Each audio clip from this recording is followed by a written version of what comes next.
بسم اللہ الرحمن الرحیم۔ ناظرین السلام علیکم ورحمۃ اللہ وبرکاتہ۔ خلاصہ قرآن مجید کا آج ہمارا 20واں پارہ ہے اور سورہ نمل کا مطالعہ چل رہا ہے۔ 20ویں پارے کے آغاز میں اللہ عز و جل نے کچھ سرچنگ کویسچنز کا ذکر کیا، کچھ ایسے سوالات کا جو ہر انسان کے اندر، جو سوچنے سمجھنے والا انسان ہے اس کے اندر پیدا ہوتے ہیں۔ ان سوالات میں سے ایک اہم سوال یہ بھی ہے، اَمَّن یُجِیبُ الْمُضْطَرَّ اِذَا دَعَا وَیَکْشِفُ السُّوءَ۔ اب یہ سوالات، تمام سوالات ایسے ہیں جو انسان کو ایمان کی طرف کھینچ کر لے جاتے ہیں، کیونکہ اولین مخاطب قرآن مجید کے مشرکین مکہ تھے جو اللہ کے رسول صلی اللہ علیہ وسلم پہ ایمان نہیں لا رہے تھے، تو گویا ان سے یہ سوالات کیے گئے تاکہ یہ سوالات ان کو مجبور کر دیں کہ وہ ایمان کی طرف آ جائیں۔ اَمَّن یُجِیبُ الْمُضْطَرَّ اِذَا دَعَا وَیَکْشِفُ السُّوءَ، تو کون ہے جو کہ مضطر یعنی مجبور کی دعا کو قبول کرتا ہے جب بھی وہ اس سے دعا کرتا ہے، اور اس سے اللہ تعالیٰ اس کی برائی کو دور کر دیتا ہے۔ مشرکین کو بھی یہ تجربہ ہوتا تھا سمندری سفر کا کہ ان کا بحری جہاز بعض اوقات طوفانی لہروں کے تھپیڑوں کے اوپر ڈول رہا ہوتا تھا، اور اس وقت ان کو اپنے تمام بت، لات، منات، عزا سب کچھ بھول جاتے تھے۔ پھر وہ مخلص ہو کے بڑے اخلاص کے ساتھ اللہ عز و جل کو ہی پکارا کرتے تھے۔ تو اللہ عز و جل نے کہا کہ جب انسان ایسی کیفیت میں ہوتا ہے، آج بھی وہ لوگ جو کہ ہر دربار پہ ماتھا ٹیک کے آ جاتے ہیں، ٹھیک ہے، ہر تعویذ گنڈے کو استعمال کر کے دیکھ لیتے ہیں، بالآخر وہ کہتے ہیں جی اب کیا کریں، اب اللہ سے کوئی دعا کر لینی چاہیے۔ جب ہر ڈاکٹر سے مایوس ہو گیا، ہر سرجن نے نا امید کر دیا، ہر تعویذ گنڈا جو ہے وہ کام نہ کیا، تو اب اللہ سے دعا کر لینی چاہیے۔ تو اللہ عز و جل یہ کہہ رہے ہیں کہ انسان بالآخر مجبور ہو کے خدا کے پاس ہی آتا ہے اور اللہ سے دعا کرتا ہے، اور اللہ اس وقت کیا کرتا ہے، اس کی اس مصیبت اور تکلیف میں سے اس کو نکال لیتا ہے۔ لیکن یہ ہے کہ انسان پھر اللہ کے ساتھ شرک کرنے لگ جاتا ہے، پھر اللہ کے ساتھ دوسروں کو شریک ٹھہرانے لگ جاتا ہے۔ جب اللہ تعالیٰ اس کو بیماری سے شفا دے دیتے ہیں تو پھر وہ کہتا ہے کہ شاید وہ فلاں تعویذ گنڈے کا اثر ہو گیا، شاید فلاں سرجن کو دکھایا تھا، اس کی مہارت، اس کی ایکسپرٹی کام آ گئی، تو اس قسم کی باتیں کرنا شروع ہو جاتا ہے، حالانکہ اسے پتہ ہوتا ہے کہ وہ سب چیزوں سے مایوس ہو کے اللہ کے سامنے جھکا تھا، اور اللہ کے علاوہ کوئی نہیں ہے جس نے اسے اس بیماری سے، اس آزمائش سے نکالا۔ وَيَجْعَلُكُمْ خُلَفَاءَ الْأَرْضِ، اور دیکھو اللہ نے تمہیں زمین پہ جانشین بنایا، یعنی ایک نسل کے بعد دوسری نسل آ رہی ہے۔ اِلَٰهٌ مَّعَ اللَّهِ، کہ اللہ کے ساتھ اب بھی کوئی اور معبود ہو سکتا ہے؟ جب خدا کے علاوہ کوئی نہیں ہے آخری جو تمہیں مشکل سے یا آزمائش میں سے نکالے، تو پھر اس کے علاوہ کوئی عبادت کے لائق کیسے ہو سکتا ہے؟ قَلِيلًا مَّا تَذَكَّرُونَ، لیکن تم میں سے بہت تھوڑے لوگ ہیں جو نصیحت حاصل کرتے ہیں، یا تم بہت تھوڑا غور کرتے ہو، بہت تھوڑی نصیحت ہے جو تم پکڑتے ہو۔ اس کے بعد اگلے رکوع میں پھر مشرکین کو خطاب کرتے ہوئے، کفار کو ایڈریس کرتے ہوئے کہا، اِنَّكَ لَا تُسْمِعُ الْمَوْتَىٰ وَلَا تُسْمِعُ الصُّمَّ الدُّعَاءَ، اے نبی صلی اللہ علیہ وسلم بے شک آپ مردوں کو سنوا نہیں سکتے، جن کو آپ اللہ کا کلام سنوا رہے ہیں، جن کے سامنے آپ اللہ کا کلام پیش کر رہے ہیں، قرآن مجید پڑھ پڑھ کے جنہیں سنا رہے ہیں، یہ کافر لوگ مر چکے ہیں، ان کا دل مر چکا ہے۔ یہ قرآن مجید کے اندر یہ مضمون بار بار آتا ہے، اس لیے قرآن کہتا ہے اصل زندگی دل کی زندگی ہے، اصل زندہ وہ ہے جس کا دل زندہ ہو، اور کس کا دل زندہ ہے؟ دل اس کا زندہ ہے کہ جس کے دل کے اندر ایمان موجود ہے، جس کا سینہ ایمان کے نور سے روشن ہو، ورنہ تو یہ زندہ جو ہے وہ لاشیں ہیں اور کیا ہیں بس۔ اِنَّكَ لَا تُسْمِعُ الْمَوْتَىٰ، اے نبی صلی اللہ علیہ وسلم آپ ان مردوں کو نہیں سنوا سکتے، وَلَا تُسْمِعُ الصُّمَّ الدُّعَاءَ، اور آپ ان بہروں کو بھی نہیں سنوا سکتے، اِذَا وَلَّوْا مُدْبِرِينَ، جب کہ وہ اپنی پیٹھ پھیر کے چلے جائیں، آپ سے منہ موڑ لیں۔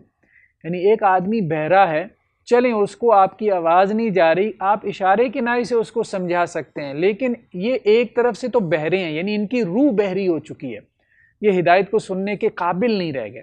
پھر انہوں نے آپ سے اعراض بھی کر لیا، آپ سے منہ بھی موڑ لیا، دوسری طرف رخ کر لیا۔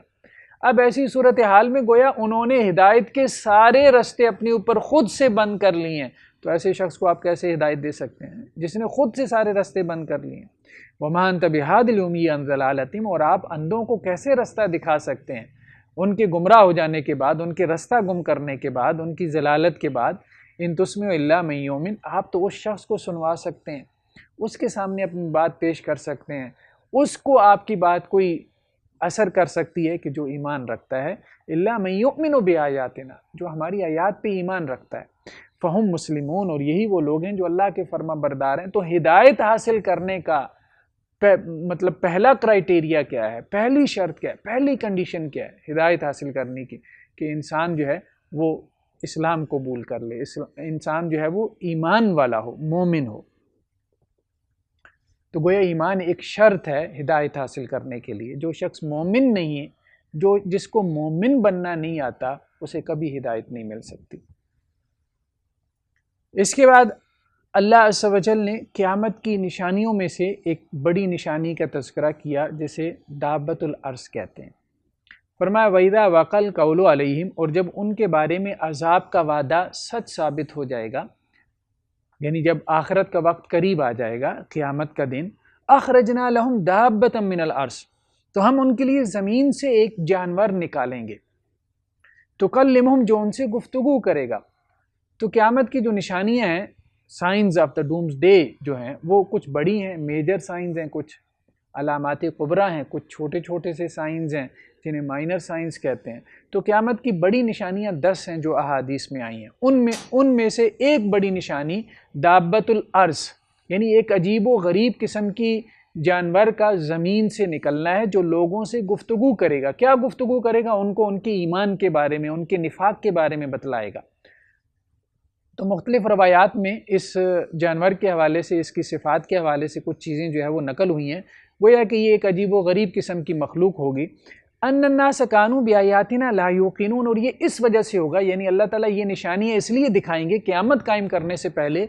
کہ ایسے لوگوں کی تعداد بڑھ جائے گی جو ہماری آیات پہ یقین نہیں رکھتے، جو قرآن پہ ایمان نہیں رکھتے، جو کہتے ہیں قیامت، جنت، جہنم، کیسی باتیں کر رہے ہو۔ تو اللہ تعالیٰ پھر ایسی، جسے کہتے ہیں سپر نیچرل قسم کی ایسی چیزیں جو ہے وہ ظاہر ہونا شروع ہو جائیں گی، ما فوق الفطرت چیزوں کا ظہور ہوگا، تاکہ لوگوں کو پتہ چلے کہ نہیں، اب قیامت آنے والی ہے اور جن چیزوں کا ہم سے وعدہ کیا گیا تھا وہ پورا ہونے والا ہے۔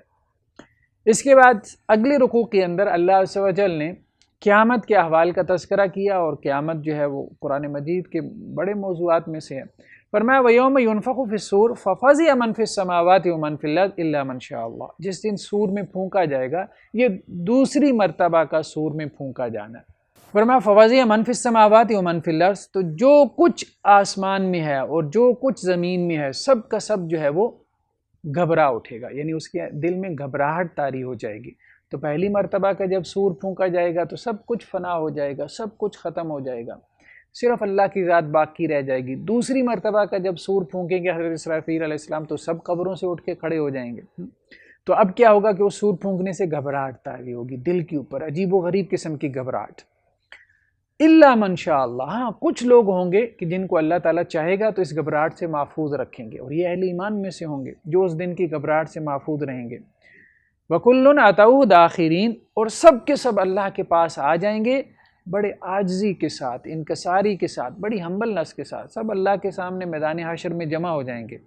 صفیں بن جائیں گی۔ وَتَرَى الْجِبَالَ تَحْسَبُهَا جَامِدَةً، اور آپ پہاڑوں کو دیکھتے ہیں یہ بڑے ٹھوس ہیں، زمین میں جمے ہوئی ہیں، گڑے ہوئی ہیں۔ وَهِيَ تَمُرُّ مَرَّ السَّحَابِ، لیکن اس دن یہ بادلوں کی طرح اڑتے پھریں گے۔ جیسے قرآن نے ایک اور مقام پہ کہا کالعہن المنفوش، جیسے وہ دھنکی ہوئی رنگین اون ہوتی ہے، ایسے ہوا میں اڑتے پھر رہے ہوں گے۔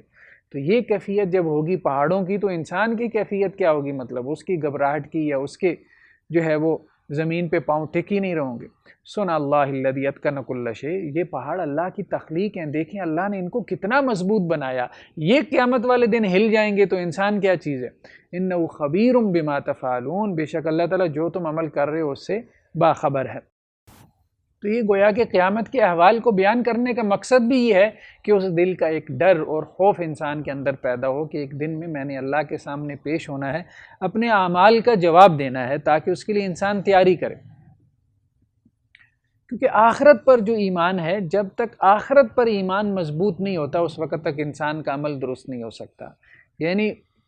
انسان کے عمل کی درستگی کے لیے، عمل کی اصلاح کے لیے بہت ضروری ہے کہ آخرت کا ایمان اس کا کمپلیٹ ہو جائے، مکمل ہو جائے۔ اس کے بعد سورہ قصص ہے۔ سورہ قصص کا بھی ایک بڑا حصہ حضرت موسیٰ علیہ السلام اور اسی طرح سے آل فرعون کے قصے کے اوپر مشتمل ہے۔ تو اس قصے کے بہت ساری جو ہے مختلف مقامات کے جو واقعات ہیں ان کا تذکرہ ہم پچھلے کئی ایک لیکچرز میں کر چکے ہیں۔ تو یہاں پہ کچھ اور چیزوں کا ذکر آ رہا ہے جن کا پہلے ذکر نہیں آیا۔ وَدَخَلَ الْمَدِينَةَ عَلَىٰ حِينِ غَفْلَةٍ مِّنْ أَهْلِهَا، تو حضرت موسیٰ علیہ السلام کی جیسے کہ پیدائش بنی اسرائیل میں ہوئی تھی، اور بنی اسرائیل کو آل فرعون نے، یعنی قبطیوں نے، جو مصر کے مقامی لوگ تھے، انہوں نے غلام بنایا ہوا تھا۔ تو حضرت موسیٰ علیہ السلام جو ہے وہ شہر میں داخل ہوئے علی حین غفلۃ من اہلہا، جبکہ اس کے رہنے والے سو رہے تھے۔ تو حضرت موسیٰ علیہ السلام کی جیسا کہ مختلف مقامات پہ گزرا ہے، جب پیدائش ہوئی تو فرعون کے محل میں جو ہے وہ پلے بڑھے، اللہ تعالیٰ نے ان کو وہاں پہ پلوایا بڑھ، تو وہ اسی طرح سے گویا کہ رائل فیملی کا ایک حصہ بن گئے تھے، شاہی خاندان کا، اور ان کے جو محلات تھے وہ شہر سے باہر تھے۔ آج بھی حکمران کیا کرتے ہیں، شہر میں اپنے گھر نہیں بناتے، شہر سے تھوڑا ہٹ کے جو ہے وہ اپنے محلات تعمیر کرتے ہیں، تو آل فرعون کے محلات وہاں پہ تھے۔ تو حضرت موسیٰ گویا کہ وہاں سے محلات سے چلتے چلتے شہر میں داخل ہوئے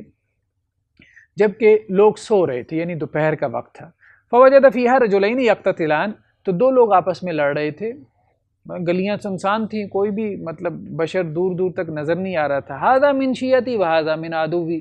تو یہ جو شخص ہے یہ حضرت موسیٰ علیہ السلام کی قوم میں سے ہے، اور یہ جو دوسرا ہے جو لڑائی کر رہا ہے یہ حضرت موسیٰ علیہ السلام کا دشمن ہے، یعنی آل فرعون میں سے ہے۔ حضرت موسیٰ علیہ السلام اس بات کو سمجھتے تھے، اگرچہ وہ پلے بڑے جو ہے وہ شاہی خاندان میں تھے، لیکن وہ جانتے تھے اس بات کو کہ وہ بنی اسرائیل میں سے ہیں، تو اس لیے وہ بنی اسرائیلی کو جو ہے وہ اپنے اس میں سے کنبے اور قبیلے میں سے سمجھ رہے تھے، اور جو شاہی خاندان کا جو باورچی تھا وہ اس کو اپنا دشمن سمجھ رہے تھے، اور وہ اصل میں شاہی خاندان کا باورچی اس اسرائیلی کو مجبور کر رہا تھا کہ یہ لکڑیوں کا جو گٹھا ہے تم اٹھا کے جو ہے وہ لے کے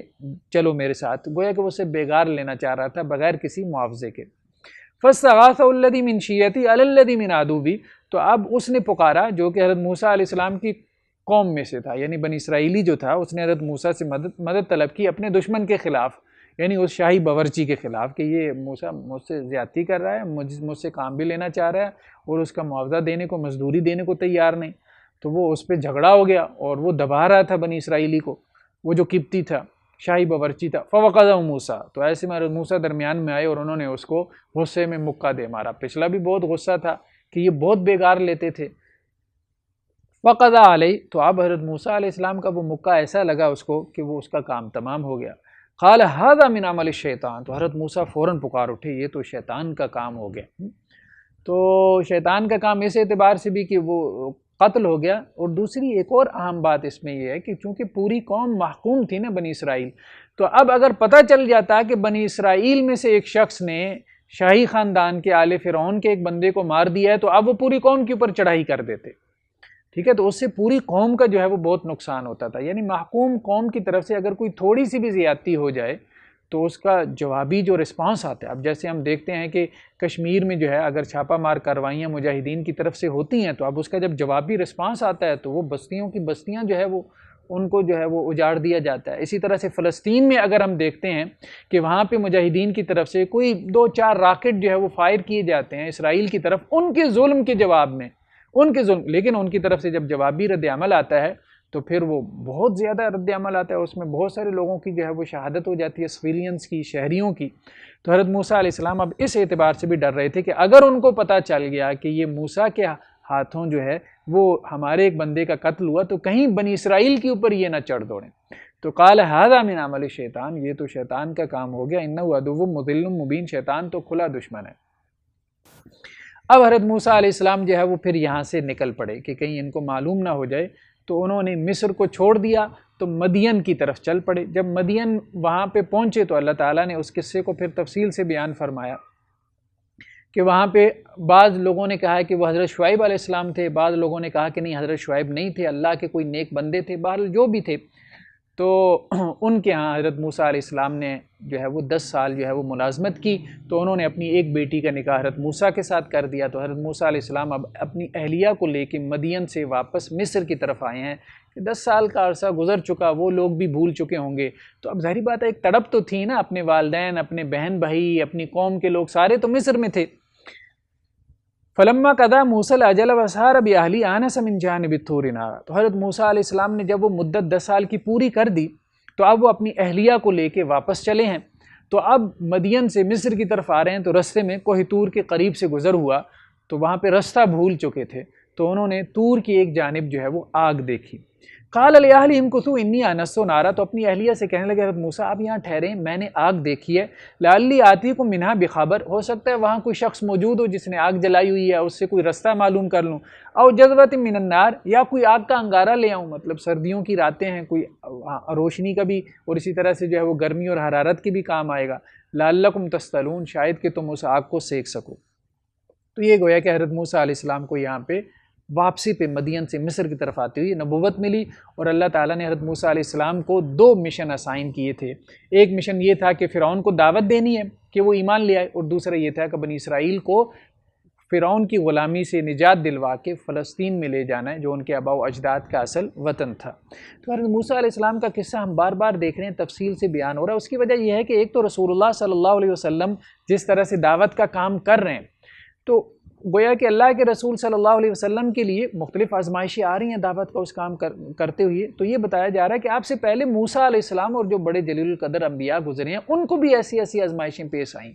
ان کو بھی ایسے ایسے احوال اور کیفیات سے گزرنا پڑا ہے تاکہ تسلی ہو کہ یہ ہمارے ساتھ نہیں ہو رہا۔ اور اسی طرح اہل ایمان جب قیامت تک کے لیے دعوت کا کام کریں گے، ان کے لیے ایسی آیات میں گویا کہ تسلی کا سامان ہوتا ہے کہ اللہ تعالیٰ نے اس دنیا کو جو ہے وہ دار آزمائش بنائی ہے، آزمائش کا گھر ہے۔ آزمائش جو ہے وہ کبھی ختم ہونے والی نہیں ہے، چاہے دنیا کا کام آپ کرتے رہیں، چاہے آپ دین کا کام کریں۔ وقال فرعون یا ایھا الملأ ما علمت لکم من الہ غیری،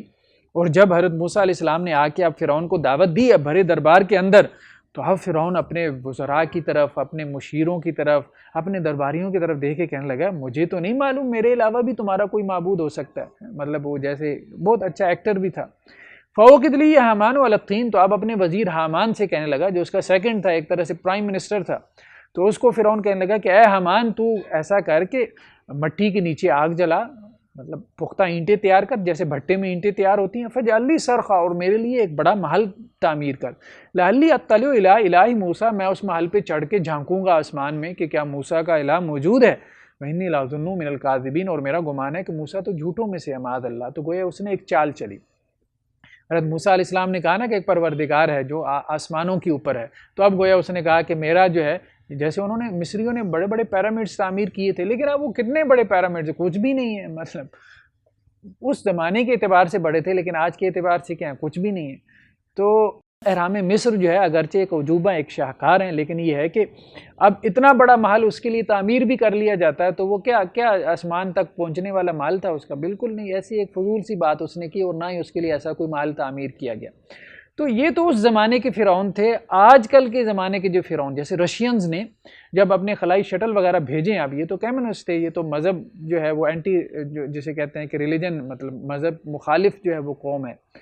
تو مذہب کو تو یہ کہتے ہیں یہ تو ایک افیون ہے جو لوگوں کو پلائی گئی ہے، اور ان کو جو ہے وہ نشے میں رکھا گیا ہے، کچھ لوگوں نے نشے میں رکھا ہوا ہے۔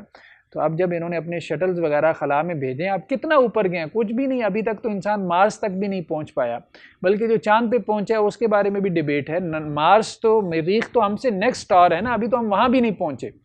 ٹھیک ہے۔ تو اب انہوں نے جب شٹلز وغیرہ جو ہے وہ جب بھیجی ہیں، تو انہوں نے کہا جی ہماری تو شٹلز اوپر سے گھوم پھر کے آ گئی ہیں آسمانوں میں، تو کوئی خدا نہیں بیٹھا ہوا ہے۔ تو اب اس پہ ایک چھوٹی سی بچی نے تبصرہ کیا، جہاں تک تمہاری شٹل پہنچی ہے اس سے خدا اوپر موجود تھا۔ تو کہنے کا مقصد یہ ہے کہ کائنات، یونیورس تو بہت بڑی ہے نا، بہت بڑی ہے۔ تو ایک سادہ سے ذہن کو بھی یہ بات سمجھ میں آ جاتی ہے کہ ہمارا سولر سسٹم ہی اتنا بڑا ہے کہ آپ اس سولر سسٹم سے نہیں نکل سکتے، ٹھیک ہے۔ اور اس جیسے مطلب ملین سولر سسٹم جو ہے وہ آپ کی ایک گلیکسی میں موجود ہیں، مطلب ملین سولر سسٹم جو ہے وہ مل کے ایک گلیکسی بناتے ہیں، اور ملین یا بلینز آف گلیکسیز جو ہیں وہ مل کے ایک یونیورس بناتی ہیں۔ تو آپ مطلب کیسی باتیں کر رہے ہیں؟ اس پوری یونیورس کے اندر جو ہے، اس پوری پلینٹ ارتھ کا تو ایک نقطے جتنا بھی مقام نہیں ہے، ایک ایٹم جتنا بھی مقام نہیں ہے، تو آپ کتنا آپ نے پھر لیا، مطلب کچھ بھی نہیں دیکھا آپ نے ابھی تک۔ جو ہے سائنسٹسٹ یہ کہتے ہیں کہ یہ جو ہبل جیسی اتنی بڑی ٹیلیسکوپ لگانے کے بعد بھی، ٹھیک ہے، ہم اس کائنات کا کوئی 4.7 تک یہ کائنات جو ہم اس کو آبزرو کر پائیں، اس سے زیادہ کائنات آبزرویبل ہے ہی نہیں، ہم اسے ہبل سے بھی نہیں دیکھ سکتے، اتنی بڑی ٹیلیسکوپ سے بھی نہیں دیکھ سکتے۔ مطلب اس کائنات کے 4 سے 5% سے زیادہ تم دیکھ نہیں سکتے، اور تم کہہ رہے ہو کہ جی ہم نے جو ہے وہ پوری کائنات کو جو ہے وہ اوپر جا کے ہم نے خلائی شٹل بھیج دی ہیں، ہم نے اپنے سیٹلائٹس جو ہے وہ ہم نے فضا میں چھوڑ رکھے ہیں، تو وہاں تو ہمیں کوئی خدا نظر نہیں آ رہا۔ تو خدا جو ہے وہ 7 آسمانوں سے اوپر بیٹھا ہوا ہے، اور یہ پوری یونیورس جس یونیورس کہا جاتا ہے، یہ تو پہلے آسمان سے بھی نیچے ہے، تو ابھی تو تم اس یونیورس کو جو ہے وہ آبزرو نہیں کر پائے۔ تو شیطان اسی طرح سے ہر قوم کو، مطلب جو بھی اللہ کا انکار کرنے والی ہوتی ہے، دھوکے میں ڈال دیتا ہے۔ اس کے بعد اللہ عز و جل نے 8ویں رکوع میں ایک اصول، ایک پرنسپل بیان کرتے ہوئے فرمایا جو کہ ہدایت کے حوالے سے ایک اہم اصول ہے، انک لا تہدی من احببت، اے نبی صلی اللہ علیہ وسلم جس سے آپ پسند کرتے ہیں آپ اس کو ہدایت نہیں دے سکتے ہیں، یعنی آپ اگر چاہتے ہو کہ وہ اسلام قبول کر لے، آپ کے چاہنے سے وہ اسلام قبول نہیں کرے گا، ولیکن اللہ یہدی من یشاء، لیکن اللہ تعالیٰ جس کو چاہتا ہے ہدایت دیتا ہے، ٹھیک ہے۔ ایک ہے رستہ دکھانا، رستہ دکھانا اس معنی میں ہدایت تو اللہ کے رسول صلی اللہ علیہ وسلم تمام مسلمانوں کے لیے، کیا تمام انسانوں کے لیے اللہ کے رسول صلی اللہ علیہ وسلم ہادی ہیں رستہ دکھانے کے اعتبار سے، لیکن یہ ہے کہ آپ صلی اللہ علیہ وسلم کے رستہ دکھانے پہ لوگ اس رستے پہ چل بھی پڑیں، تو بہت سارے لوگوں کو آپ نے رستہ دکھایا وہ نہیں چلے، ابو جہل کو ہدایت نہیں ملی، آپ کے چچا ابو لہب کو ہدایت نہیں ملی، تو اللہ کے رسول صلی اللہ علیہ وسلم رستہ دکھانے کے معنی میں تو ہادی ہیں، ہدایت دینے والے ہیں، لیکن یہ ہے کہ اس رستے کے اوپر چلانا، کہ لوگ جو ہے وہ اس رستے پہ چل پڑیں، اسلام کو قبول کر لیں، مطلب سیدھے ہو جائیں، اللہ اور اس کے رسول کی اطاعت اور فرما برداری میں آ جائیں، یہ جو ہدایت ہے یہ خاص اللہ تعالیٰ نے اپنے ہاتھ میں رکھی ہے، تو اس ہدایت کی طرف اللہ تعالیٰ اشارہ کریں، ولیکن اللہ یہدی من یشاء، اللہ تعالیٰ جس کو چاہتے ہیں ہدایت دیتے ہیں۔ تو اس آیت کے پس منظر میں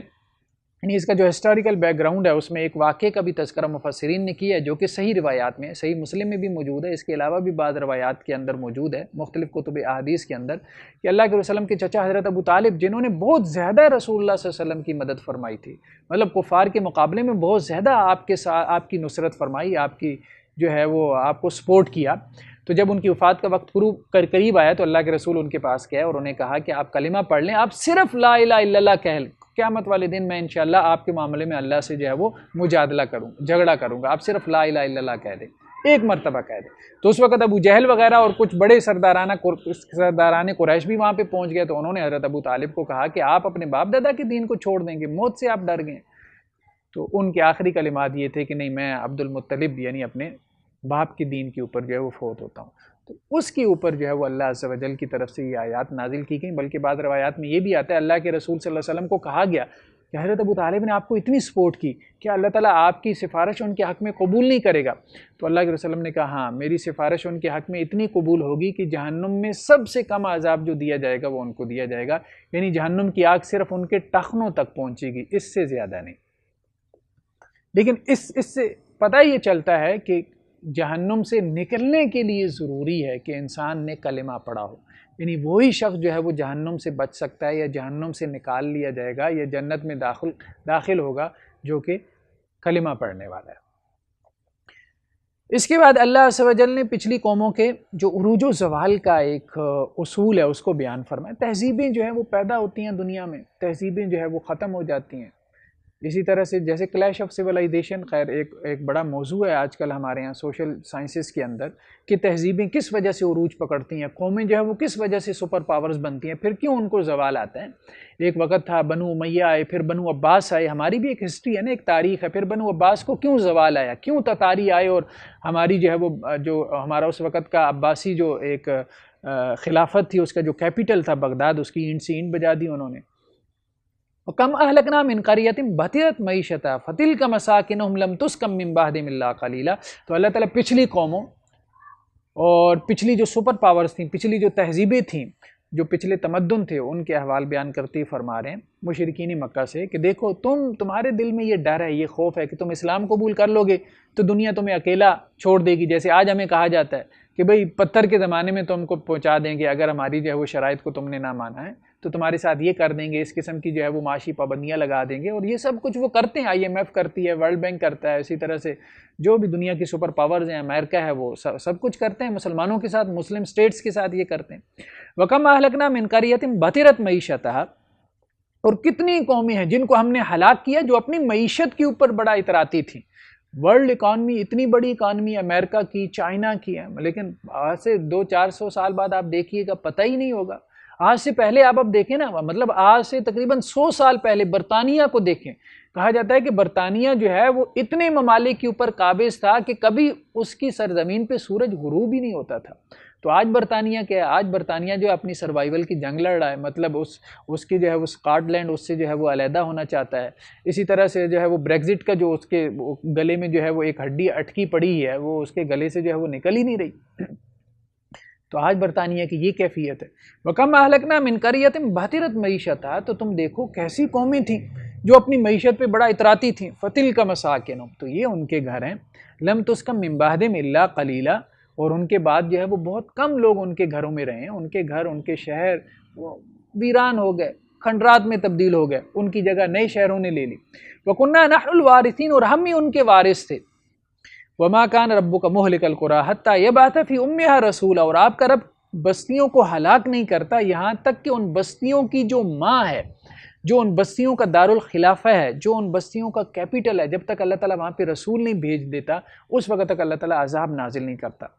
تو اللہ تعالیٰ جو ہے وہ ایک مرکزی علاقے میں رسول بھیجتے ہیں، ہر بستی میں رسول نہیں آتا۔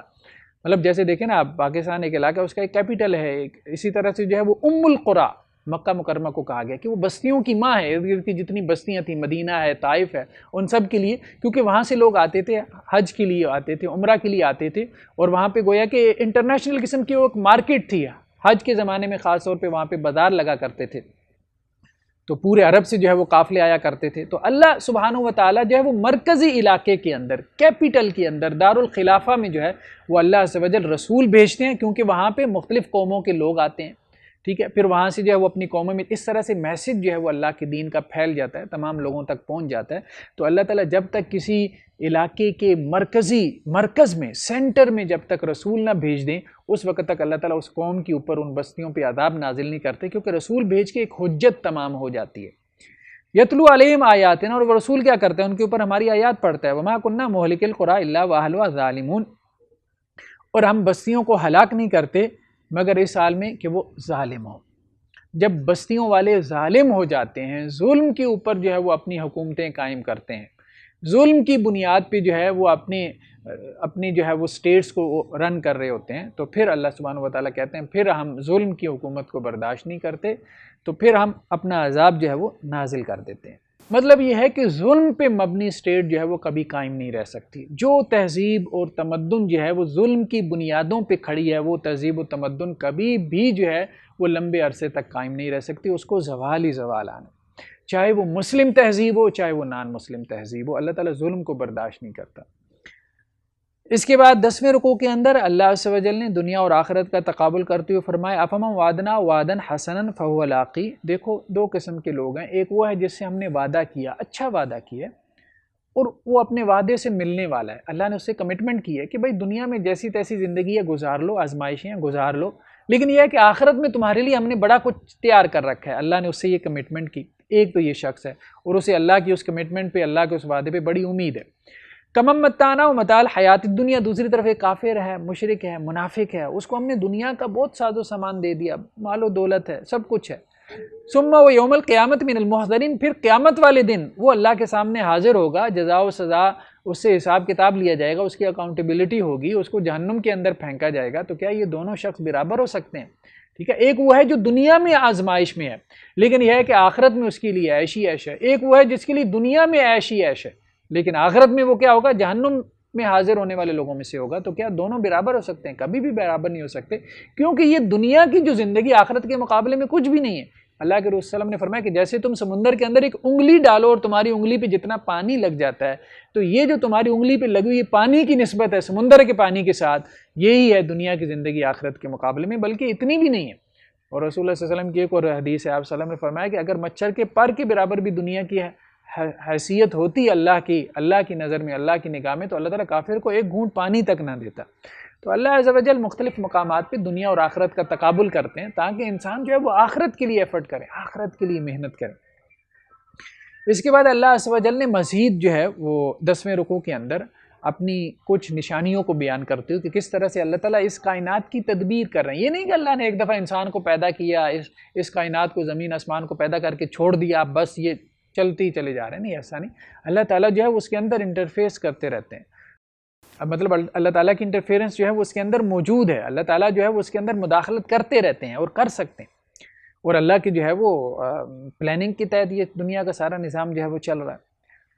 فرمایا قل ارأیتم ان جعل اللہ علیکم اللیل سرمدا الی یوم القیامہ، کبھی تم نے غور کیا کہ اگر اللہ تعالیٰ جو ہے یہ جو رات ہے جو تمہارے اوپر طاری ہوتی ہے، اس کو اللہ تعالیٰ ہمیشہ کے لیے، قیامت تک کے لیے یہ رات طاری کر دیں، تو من الہ غیر اللہ یاتیکم بضیاء، اللہ کے علاوہ کون ہے جو تمہارے لیے سورج کی روشنی لے کے آئے گا؟ ٹھیک ہے، تو اللہ تعالیٰ نے دن اور رات کا نظام بنا دیا نا. 24 گھنٹے کی رات ہی اگر اللہ تعالیٰ بنا دیتے تو تم اندھیرے سے کتنا تنگ آ جاتے. مطلب ایک تو ویسی جو ہے وہ تمہارے جیسے کہتے ہیں کہ جی ویسی تمہاری جو الیکٹریسٹی کا جو بل ہے ویسی وہ بڑھ جاتا ہے انسان. تو اس قسم کا جو ہے چھوٹی چھوٹی چیزوں کی کیلکولیشن کرنا شروع کر دیتے ہیں. تو اللہ تعالیٰ نے اتنا بڑا جو ہے یہ جو بلب لگا رکھا ہے سورج کی روشنی میں، کبھی جو ہے وہ مہینے کے بعد تمہیں کوئی بل نہیں آتا. اور ویسے تم 15 واٹ کا بلب لگا دو تو مہینے کے بعد تمہیں بل آ جاتا ہے. تو یہ اللہ تعالیٰ کی کتنی بڑی نعمتوں میں سے ہے. کبھی اس کی طرف بھی تم نے غور کیا؟ اس پہ بھی تم نے سوچا کہ اللہ تعالیٰ اگر چاہتے تو دن کو ختم ہی کر دیتے اور ہمیشہ کی رات طاری کر دیتے. یہ اسکینڈینیوین کنٹریز میں آپ چلے جائیں تو وہاں وہ بڑھ جاتی ہے نا، دن بہت لمبا ہو جاتا ہے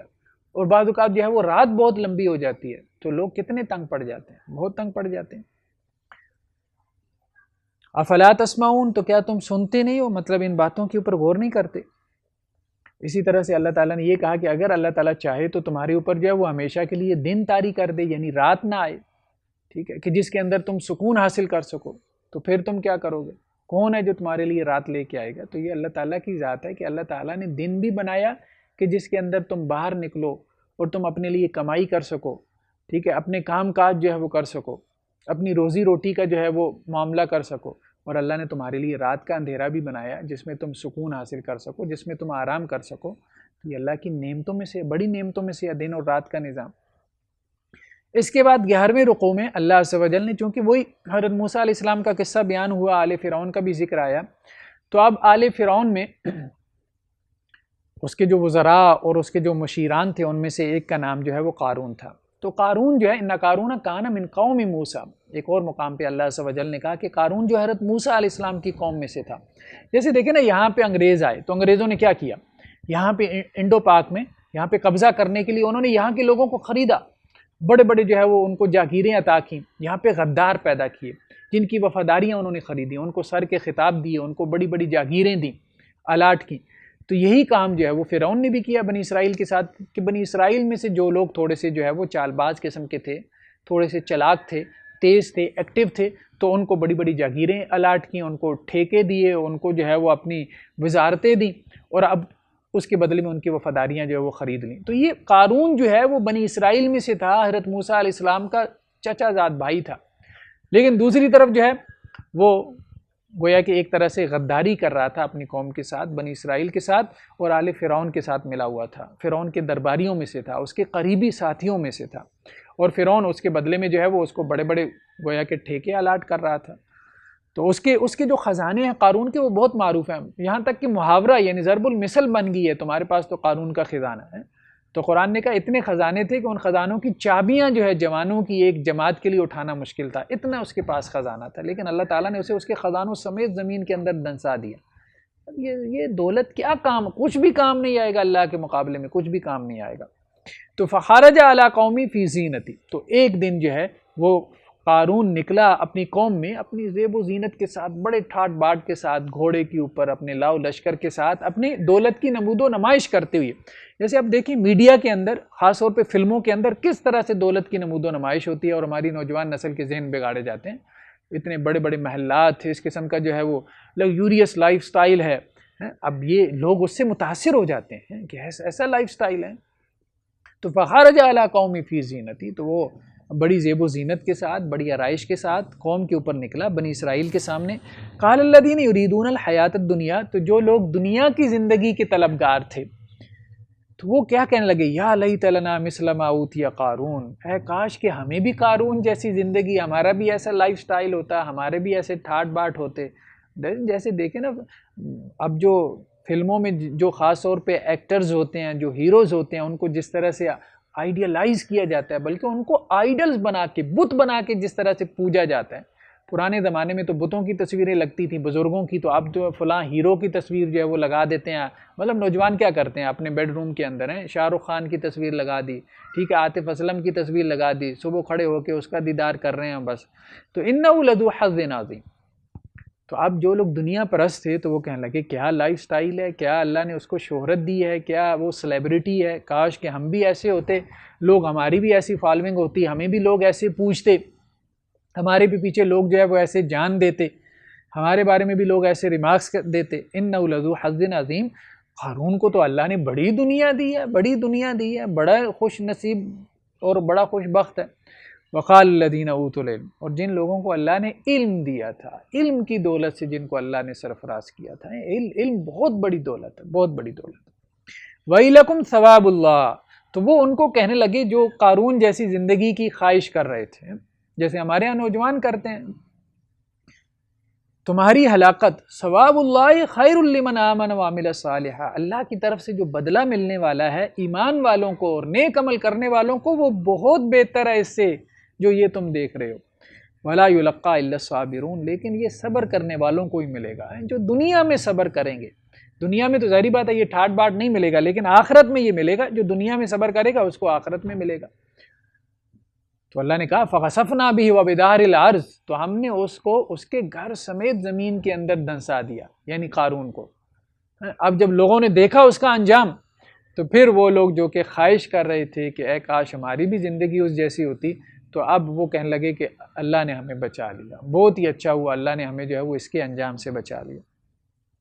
تو اب بھی آپ دیکھیں کہ مطلب جن لوگوں کی ہم اتنی لیوش لائف اس قسم کی دیکھتے ہیں، لگزوریس لائف ہم دیکھتے ہیں، اتنی آسائش والی زندگی، تو کبھی آپ ان کے انٹرویوز پڑھیں تو آپ کو پتہ چلے کہ وہ بیچارے کتنے کرب میں زندگی گزار رہے ہوتے ہیں، کتنی اذیت اور تکلیف میں زندگی، کیسی کیسی آزمائشوں سے جو ہے وہ گزر رہے ہوتے ہیں۔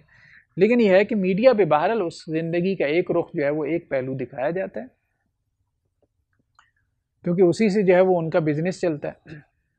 اس کے بعد اگلی سورت سورہ عنکبوت ہے۔ سورہ عنکبوت کے شروع کے رکوع میں خاص طور پہ صبر کے احکامات دیے گئے کہ جب بھی تم ایمان لے کے آؤ گے، جب بھی تم دین کی دعوت اور تبلیغ کا کام کرو گے، تو سوسائٹی میں اب ظاہری بات ہے کہ خلا تو ہے نہیں، سپیس تو ہے نہیں، لوگ تو تمہیں رجسٹ کریں گے، تمہارے اپنے رشتہ داروں میں سے، تمہارے اپنے جو ہے وہ ریلیٹیوز میں سے تمہارے خلاف کھڑے ہو جائیں گے۔ اگر پورے خاندان کا مزاج دینی نہیں ہے، مذہبی نہیں ہے، ایک نوجوان بچہ جو ہے وہ کہیں سے موٹیویٹ ہو کے، انسپائر ہو کے داڑھی رکھ لیتا ہے، ایک نوجوان لڑکی جو ہے کہیں سے کوئی درس قرآن اٹینڈ کر کے پردہ کرنا شروع کر دیتی ہے، تو اب سارے خاندان والے اس کے پیچھے پڑ جاتے ہیں، کیا مولون بن گئی ہو، کیا جو ہے وہ تم مولوی بن گئے ہو، کیسی حرکتیں کرنا شروع کر دیں، تمہیں کوئی رشتہ نہیں آئے گا، یہ ہوگا وہ ہو جائے گا۔ تو اس قسم کی تو تکالیف آتی ہیں، مصیبتیں آتی ہیں، وہ خود گھر والوں کی طرف سے جو ہے وہ رجسٹنس شروع ہو جاتی ہے۔ تو اللہ تعالیٰ فرما رہے ہیں احسب الناس ان یترکوا ان یقولوا آمنا، کیا لوگوں کا یہ گمان ہے کہ وہ صرف یہ کہہ کے ان کی جان چھوٹ جائے گی کہ ہم ایمان لے آئے ہیں، وہم لا یفتنون، اور ان کی آزمائش نہیں ہوگی؟ نہیں بھائی، ایسا نہیں۔ ایمان کا دعویٰ ہے، اللہ کے راستے پہ اگر جو ہے وہ چلنے کے تم نے ارادہ اور عزم کر لیا، اگر رسول اللہ صلی اللہ علیہ وسلم کو فالو کرنے، آپ کی اتباع کا عزم کر لیا ہے، اگر آخرت چاہتے ہو، آخرت کے راستے پہ چل پڑے ہو، تو اب کہو کہ آزمائش نہیں آئے گی، تو نہیں، ایسی کوئی بات نہیں، آزمائش آئے گی، بالکل آئے گی۔ وہ قرآن نے پھر مختلف مقامات پہ کہا ہے کہ انبیاء کو بھی آزمائشیں آئی ہیں، سب سے زیادہ آزمائشیں انبیاء کو آتی ہیں۔ پھر رسول اللہ صلی اللہ علیہ وسلم نے فرمایا کہ انسان جو ہے وہ آزمایا جاتا ہے اپنے دین کے اعتبار سے، جس قدر اس کا دین ہوتا ہے اتنی اس کی آزمائش سخت ہوتی ہے۔ وَلَقَدْ فَتَنَّا الَّذِينَ مِن قَبْلِهِمْ، دیکھو ہم نے تم سے پہلی قوموں کو بھی آزمایا، جو بھی ایمان لے کے آئے ان کو ہم نے آزمایا۔ فَلْيَعْلَمَنَّ اللَّهُ الَّذِينَ صَدَقُوا وَلَيَعْلَمَنَّ الْكَاذِبِينَ، تو آزمائش کا مقصد کیا تھا کہ جو اپنے ایمان میں سچے تھے، اپنے دعوے میں سچے تھے، یا اللہ ہم آپ کے فرما بردار۔ تو اب جب آزمائش آئی تو آزمائش میں اللہ نے دیکھنا چاہا کہ یہ فرما بردار ہے بھی کہ نہیں، صرف اوپر اوپر سے کہہ رہا ہے۔ آزمائش میں کہے نا، آزمائش کے اندر جو ہے وہ شکر کر کے دکھائے نا، تو پھر معلوم ہو وَلَيَعْلَمَنَّ الْكَاذِبِينَ، اور آزمائش کے ذریعے سے ہم نے جھوٹوں کو بھی علیحدہ کر دیا، یعنی فرق ہو جاتا ہے مسلمان میں، مومن میں اور منافق میں، آزمائش فرق کر دیتی ہے، دونوں کو جو ہے وہ ان کے اندر جو ہے وہ ان کو ڈیفرینشیٹ کر دیتی ہے۔ تو حضرت خباب بن الارث رضی اللہ عنہ کہتے ہیں خاص طور پہ مکہ کے اندر اہل ایمان پہ بہت آزمائشیں آئیں، وہ طبقہ جو کہ ایک طرح سے جو ہے وہ غلام تھے، یا جن کے جو پیشے جو ہے وہ بہت اچھے نہیں تھے، جیسے حضرت خباب جو ہے وہ لوہار طبقے سے تعلق رکھتے تھے، تو وہ کہتے ہیں ایک مرتبہ رسول اللہ کے پاس میں آیا، آپ کعبے کے سائے میں بیٹھے ہوئے تھے، اور میں نے کہا اللہ کے رسول اب تو بہت ہو چکی، بہت تکلیفیں، بہت اذیتیں انہوں نے ہمیں دے لی کفار نے، اب تو آپ اللہ سے ان کے بارے میں ان کے خلاف بد دعا کر لیں۔ تو اللہ کے رسول صلی اللہ علیہ وسلم ایک دم غصے میں آ گیا، آپ اٹھ کے بیٹھ گئے اور کہنے لگے اے خباب، کیا تمہیں نہیں معلوم تم سے پہلی قوموں کے اوپر کیسی کیسی آزمائشیں ہیں؟ وہ ایک شخص کے سر کے اوپر آرا رکھ کے اس کو چیر دیا جاتا تھا، 2 حصوں میں تقسیم کر دیا جاتا تھا، پھر بھی وہ لوگ ایمان سے پیچھے نہیں ہوتے تھے، ایسے ثابت قدم لوگ تھے۔ تم لوگوں پہ تو ایسی آزمائشیں نہیں ہیں۔ اور ہم پہ اب ویسی نہیں آئی جیسے جو ہے وہ صحابہ کے اوپر آئی تھی. حضرت بلال حبشی رضی اللہ تعالیٰ عنہ تپتے ہوئے کولوں کے اوپر جو ہے وہ ان کو پیٹھ ننگی کر کے لٹا دیا جاتا تھا. تو کیسی کیسی جو ہے وہ اذیتیں دی جاتی تھیں. آج کل کی اذیتیں تو کچھ بھی نہیں ہیں, ٹھیک ہے تکالیف پہنچائی جاتی ہیں, لیکن آج کل کے زمانے میں بہت سارے لوگ ہوتے ہیں کہ جب آپ دین کو پریکٹس کرتے ہیں تو آپ کو ویلکم کرنے والے لوگ بھی ہوتے ہیں, آپ کو اپریشیٹ کرنے والے لوگ بھی ہوتے ہیں, آپ کے دوستوں میں سے, آپ کے ریلیٹیوز میں سے. اگر آپ کو ڈی موٹیویٹ کرنے والے ہیں تو بہت سارے ایسے ہیں جو آپ کی حوصلہ افزائی کرنے والے بھی ہیں. تو اب تو وہ معاملہ نہیں آزمائش کا رہا. تو اگلی آیات کے اندر اللہ عز و جل نے والدین کے ساتھ حسن سلوک کا حکم دیا. یہ بھی قرآن مجید کے بڑے احکامات میں سے ہے. فرمایا وَوَصَّيْنَا الْإِنسَانَ بِوَالِدَيْهِ حُسْنًا, ہم نے انسان کو نصیحت کی کہ اپنے والدین کے ساتھ حسن سلوک کرے, اچھا سلوک کرے.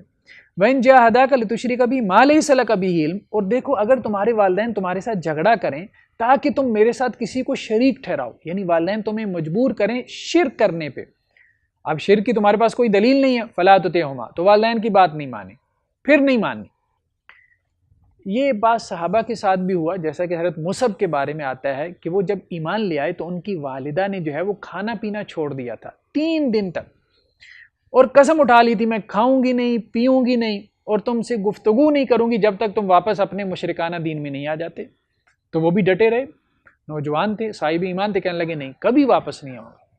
یہاں تک کہ 3 دن بعد ان کی والدہ کو غشی کا دورہ پڑا, وہ بے ہوش ہو گئیں. پھر ان کے جو دوسرے بھائی تھے حضرت جو عمارہ تھے, انہوں نے جو ہے وہ اپنی والدہ کے اوپر پانی پھینکا, وہ ہوش میں آئیں اور پھر اپنے بچے کو جو ہے وہ حضرت مصعب کو جو ہے وہ بد دعائیں دینے لگ گئے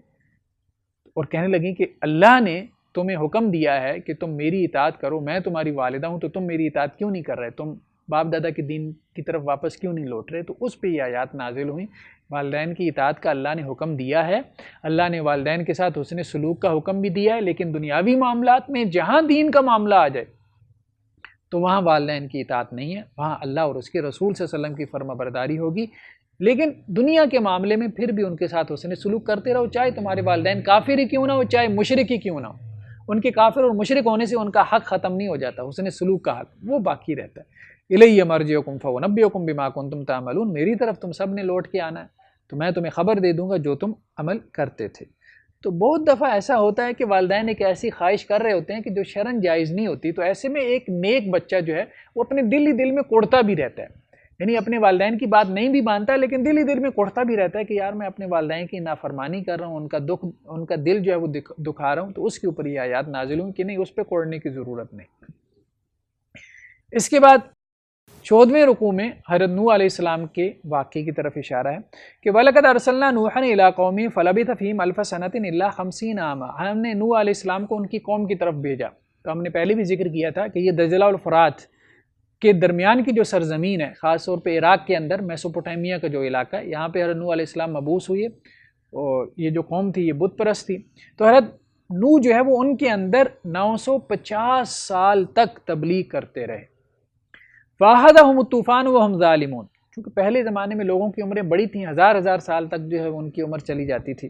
تو اب 950 سال کی تبلیغ کے نتیجے میں کتنے لوگ ایمان لائے, چند گنتی کے چند لوگ. بعض مفسرین نے تذکرہ کیا کہ 80 کے قریب لوگ ایمان لائے تھے. فَأَخَذَهُمُ الطُّوفَانُ, تو بالآخر طوفان نے ان کو آ پکڑا. وَهُمْ ظَالِمُونَ, اس حال میں کہ وہ قوم کے لوگ ظالم تھے. اب یہ کس کو سنوایا جا رہا ہے؟ یہ مسلمانوں کو تسلی دی جا رہی ہے, اللہ کے رسول صلی اللہ علیہ وسلم کو, کہ آپ نے 13 سال محنت کی. یا مسلمانوں کو کہا جا رہا ہے کہ تم اتنی محنت کر رہے ہو اور تم لوگوں کی محنت کے نتیجے میں زیادہ لوگ ایمان نہیں لا رہے, لیکن دیکھو موسیٰ علیہ السلام کا دل جگرا دیکھو ہے. 950 سال کہنے کی بات ہے, ایک قوم کو سمجھاتے رہے. آپ 950 دن کسی کو نہیں سمجھا سکتے, ٹھیک ہے, تو 950 سال تک سمجھاتے رہنا بڑی بات ہے. فَانْجَيْنَاهُ وَأَصْحَابَ السَّفِينَةِ, پھر اس کے بعد ہم نے حضرت نوح کو بھی بچا لیا اور جو بھی ان کے ساتھ کشتی میں سوار تھے ان کو بھی ہم نے بچا لیا جو ایمان لائے تھے. وَجَعَلْنَاهَا آیَةً لِّلْعَالَمِينَ, اور اس کشتی کو ہم نے پھر نشانی بنایا جہان والوں کے لیے. پھر یہاں سے جب عراق سے یہ موو ہوئی ہیں, پانی کا طوفان آیا ہے, زمین نے بھی پانی چھوڑا, آسمان نے بھی پانی چھوڑا, پھر وہ کشتی یہاں سے چلی ہے اور ترکی میں جا کے ارارات یا جودی پہاڑ جسے کہا گیا, وہاں پہ جا کے وہ ٹھہری ہے. اور پھر جو ہے وہ برسوں تک جو ہے وہ صدیوں تک وہ کشتی جو ہے وہ وہاں پہ پہاڑ کے اوپر ایک نشانی کے طور پہ پڑی رہی ہے, تاکہ پچھلی قوموں کے لیے جو ہے وہ عبرت بنی رہے. اور بہت ساری جو ہے وہ قدیم جو تہذیبیں ہیں ان کے لٹریچر کے اندر ہمیں طوفان نوح کا تذکرہ ملتا ہے. یعنی قرآن کے علاوہ بھی بہت سارے ایویڈنسز ہیں جسے کہتے ہیں ایکسٹرنل ایویڈنسز ہیں جن میں یہ ذکر ملتا ہے کہ کوئی طوفان آیا تھا، یہ خاص طور پہ میسوپوٹیمیا کے علاقے میں، دجلہ اور فرات کے درمیان کے علاقے میں. اس میں بہت ساری اس پہ جو ہے وہ ریسرچز موجود ہیں. 14ویں رکوع کے اندر اللہ عز و جل نے پھر توجہ دلائی. ایک تو اللہ عز و جل جو ہے وہ پچھلے دنوں کے یا پچھلی قوموں کے حالات اور واقعات کو بیان کر کے نصیحت کرتے ہیں، اور دوسرا جو ہے وہ اللہ تعالیٰ اپنی نعمتوں کا تذکرہ کر کے جو ہے وہ نصیحت کرتے ہیں. قل سیروا فی الارض فانظروا کیف بدأ الخلق، تو آپ ان سے کہیں، کافروں سے، مشرکوں سے جو ایمان نہیں لاتے، کہ زمین میں چلو پھرو، دیکھو اللہ نے تخلیق کی ابتدا کیسے کی. کبھی غور تو کرو انسان کیسے پیدا ہوا، تمہارا اوریجن کیا ہے. ٹھیک ہے، کیف بدأ الخلق، کریشن کی ابتدا کیسے ہوئی ہے. ثم اللہ ینشئ النشأۃ الآخرہ، پھر دوسری مرتبہ اللہ کیسے پیدا کرے گا. پہلی مرتبہ بھی تو اللہ نے پیدا کر دیا نا، کیسے پیدا ہو گئے. اب تمہیں دوسری مرتبہ کی سوچ پڑی ہوئی ہے کہ دوسری مرتبہ جب ہم مٹی میں مل کے مٹی ہو جائیں گے تو دوبارہ ہم کیسے جو ہے وہ پیدا ہوں گے، کیسے اللہ تعالیٰ ہمیں کھڑا کریں گے. تو جس نے پہلی مرتبہ پیدا کر دیا بغیر کسی چیز کے، نتھنگنیس سے تم کو اللہ تعالیٰ ایگزسٹنس میں لے آیا، وجود میں لے آیا، عدم سے وجود میں لے آیا، تو دوسری مرتبہ اس کے لیے پیدا کرنا کیا مشکل ہے. ان اللہ علی کل شیء قدیر، بے شک اللہ تعالیٰ ہر چیز پہ قدرت رکھتا ہے. تم زمین میں چل پھر کے تو دیکھو. اس کے بعد اللہ عز و جل نے 15ویں رکوع کے اندر شرک اور کفر پر قائم رہنے کی ایک وجہ بیان. مختلف فیکٹرز ہوتے ہیں نا کہ لوگ کیوں نہیں ایمان کی طرف آتے، کیوں گمراہی کے اوپر ڈٹے رہتے ہیں. تو ان فیکٹر میں سے ایک بڑا فیکٹر جو ہے وہ آپس میں ایک دوسرے کا سوشل ریلیشن شپ ہوتی ہے. مطلب یہ ہے کہ اب ایک ہی خاندان کے لوگ ہیں، ساری ہندو ہیں، ان میں سے جو ہے وہ ایک صاحب کا دل کرتا ہے کہ میں ایمان لے آؤں. ایک ہی خاندان کے لوگ ہیں، سب کرسچین ہیں، سب عیسائی ہیں، ایک کا دل مائل ہو بھی جاتا ہے اسلام کی طرف، اس کی اسلام کی حقانیت اس پہ واضح ہو جاتی ہے، لیکن وہ ڈرتا ہے کہ اگر میں نے ایسا کر لیا تو اب میرا سوشل بائیکاٹ کر دیا جائے گا، خاندان کے لوگ مجھے گھر سے نکال دیں گے. ٹھیک ہے، تو فرمایا وقال انما اتخذتم من دون اللہ اوثانا،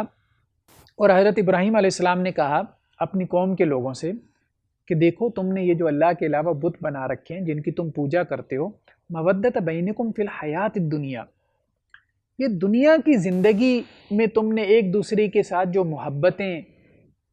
قائم کر رکھی ہیں ان بتوں کی بنیاد پہ، اس کی وجہ سے تم اسلام کی طرف، ایمان کی طرف آنے سے رک رہے ہو. یعنی بتوں نے تم دونوں کو جوڑ رکھا ہے.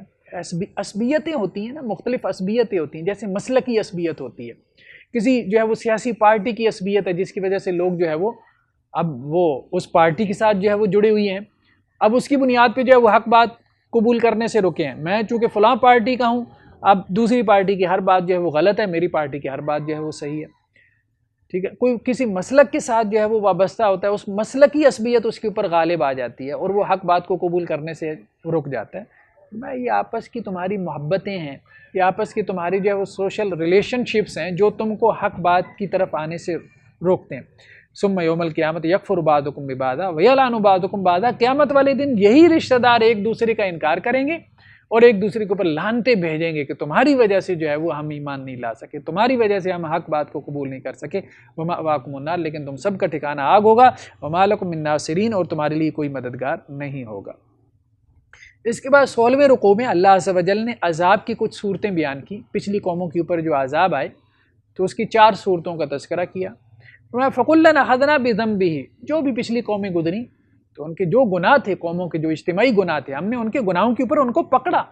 فَمِنْهُم مَّنْ أَرْسَلْنَا عَلَيْهِ حَاصِبًا، کسی قوم کے اوپر ہم نے پتھروں کی بارش برسائی، قوم لوط کے اوپر جن کے اندر ہومو سیکشولیٹی عام ہو گئی تھی. وَمِنْهُم مَّنْ أَخَذَتْهُ الصَّيْحَةُ، ان میں سے بعض قومیں ایسی تھی جن کو ایک زور کی چیخ نے پکڑا، جیسے کہ جو ہے وہ قومیں سمود کا تذکرہ ہمیں ملتا ہے. وَمِنْهُم مَّنْ خَسَفْنَا بِالْأَرْضِ، کچھ قومیں ایسی تھیں، کچھ لوگ ایسے تھے کہ جن کو ہم نے زمین کے اندر دنسا دیا، جیسے کہ قارون کا تذکرہ ابھی گزرا ہے. وَمِنْهُم مَّنْ أَغْرَقْنَا، بعض قومیں ایسی تھی جن کو ہم نے سمندر میں غرق کر دیا، پانی میں غرق کر دیا، جیسے قوم نوح، آل فرعون. وَمَا كَانَ اللَّهُ لِيَظْلِمَهُمْ، اللہ نے ان پہ ظلم نہیں کیا، ولیکن كانوا انفسهم يظلمون، یہ خود اپنے اوپر ظلم کرتے تھے، خود ایسی حرکتیں کرتے، کیونکہ اللہ نے تو کلیئر کر دیا ظالم کو اللہ تعالیٰ معاف نہیں کرے گا. ظالم کو اللہ تعالیٰ دنیا میں ہی اس کے انجام تک پہنچا کے چھوڑیں گے، چاہے وہ ظالم جو ہے وہ انفرادی حیثیت میں ظلم کر رہا ہو، چاہے کوئی قوم اجتماعی حیثیت میں جو ہے وہ ظالم ہو. 16ویں رکوع کے اندر ہی جو آخری آیات ہے 20ویں پاری کی، اس میں اللہ عز و جل نے شرک کے لیے ایک مثال بیان فرمائی کہ شرک اور شرک کا یہ پورا جو نظام ہے، جو مشرکانہ جو نظام ہے، یہ کتنا کمزور ہے۔ فرمایا مثل الذین اتخذوا من دون اللہ اولیاء، مثال ان لوگوں کی جنہوں نے اللہ کے علاوہ کچھ مددگار بنا لیے، کچھ اپنے اولیاء، کچھ اپنے سرپرست بنا لیے اللہ کے علاوہ، جیسے بت ہیں، ٹھیک، جیسے بہت بڑے بڑے جو ہے وہ گدی نشین ہیں جن کے قدموں میں جا کے لوگ سجدے میں پڑ جاتے ہیں، بہت بڑی جو ہے وہ قبریں ہیں، مزار ہیں جن کے جا کے لوگ طواف کرتے ہیں۔ کمثل العنکبوت، تو یہ جو ان کے اولیاء ہیں جن کو یہ سمجھ رہے ہیں کہ یہ ان کی مدد کریں گے، تو ان لوگوں کی مثال کیسے ہے؟ جیسے مکڑی کی مثال، اتخذت بیتا، وہ اپنا گھر بناتی ہے یعنی جالا بنتی ہے، وَإِنَّ أَوْهَنَ الْبُيُوتِ لَبَيْتُ الْعَنْكَبُوتِ، اور گھروں میں دیکھو سب سے کمزور گھر مکڑی کا گھر ہوتا ہے۔ مکڑی کا جالا کیا، پھونک مارو ٹوٹ جاتا ہے۔ تو یہ شرک کی بنیاد پہ جو تمہاری امیدیں قائم ہیں کہ تمہارے کام ہو جائیں گے، یا تمہاری کوئی آخرت سنور جائے گی، یا تمہیں کوئی جنت کا ٹکٹ مل جائے گا، تو اس مشرکانہ نظام سے نہ تمہاری دنیا بننے والی ہے، نہ تمہاری آخرت سنورنے والی۔ اور مکڑی کی جو اللہ عز و جل نے مثال دی ہے، تو بعض اہل علم نے صرف اشارہ کیا ہے کہ مکڑی کے گھر کا ایک اور المیہ ہے کہ نر اور مادہ مکڑی جب آپس میں جو ہے وہ کپلنگ ان کی ہوتی ہے، تو اس کپلنگ کے بعد، اس تعلق قائم کرنے کے بعد جو مادہ مکڑی ہوتی ہے وہ مور دین 60% کیسز کے اندر، یعنی اس کے اوپر ریسرچز موجود ہیں، مادہ مکڑی جو ہے وہ نر مکڑی کو کھا جاتی ہے، پھر اس کے بعد اس کی جو اولاد ہوتی ہے وہ اپنی ماں کو کھا جاتی ہے۔ تو شرک کے نظام میں بالکل یہی چیز آپ کو نظر آئے گی کہ جب اللہ کو چھوڑ کے دوسرے لوگوں کو مددگار بنا لیا جائے گا تو ان کے اندر آپ اسی قسم کے اختلافات، اسی قسم کے جھگڑے دیکھیں گے، گدی نشینوں کے درمیان ایسے ایسے جھگڑے، ٹھیک ہے، کہ قتل و غارت تک نوبت آ جائے، ایک گدی کی خاطر اس طرح سے لڑتے ہیں جیسے جو ہے مطلب آپ کہیں کہ جی جانور آپس میں لڑ رہے ہوتے ہیں۔ تو وَإِنَّ أَوْهَنَ الْبُيُوتِ لَبَيْتُ الْعَنْكَبُوتِ، کیونکہ اس گدی کے ساتھ ان کے انٹرسٹ ہوتے ہیں نا، دنیا جڑی ہوئی ہوتی ہے، تو گھروں میں سے سب سے ہلکا گھر، سب سے کمزور گھر مکڑی کا گھر ہوتا ہے۔ لَوْ كَانُوا يَعْلَمُونَ، کاش کے لوگ اس کو جان جاتے۔ تو اللہ سے دعا ہے جو باتیں کہی گئی ہیں سنی گئی، اللہ تعالیٰ ہمیں ان کے اوپر عمل کی توفیق عطا فرمائے۔ صدق اللہ العظیم۔ زندگی شعور سے، الحکمہ انٹرنیشنل آپ کا تعاون درکار ہے۔ آپ ہماری معاونت کے ذریعے اس مقدس مشن میں ہمارے رفیق بن جائیے۔ For donation account number 059292913100271، branch code 0727، account title Hafiz Shafiq Rahman MCB۔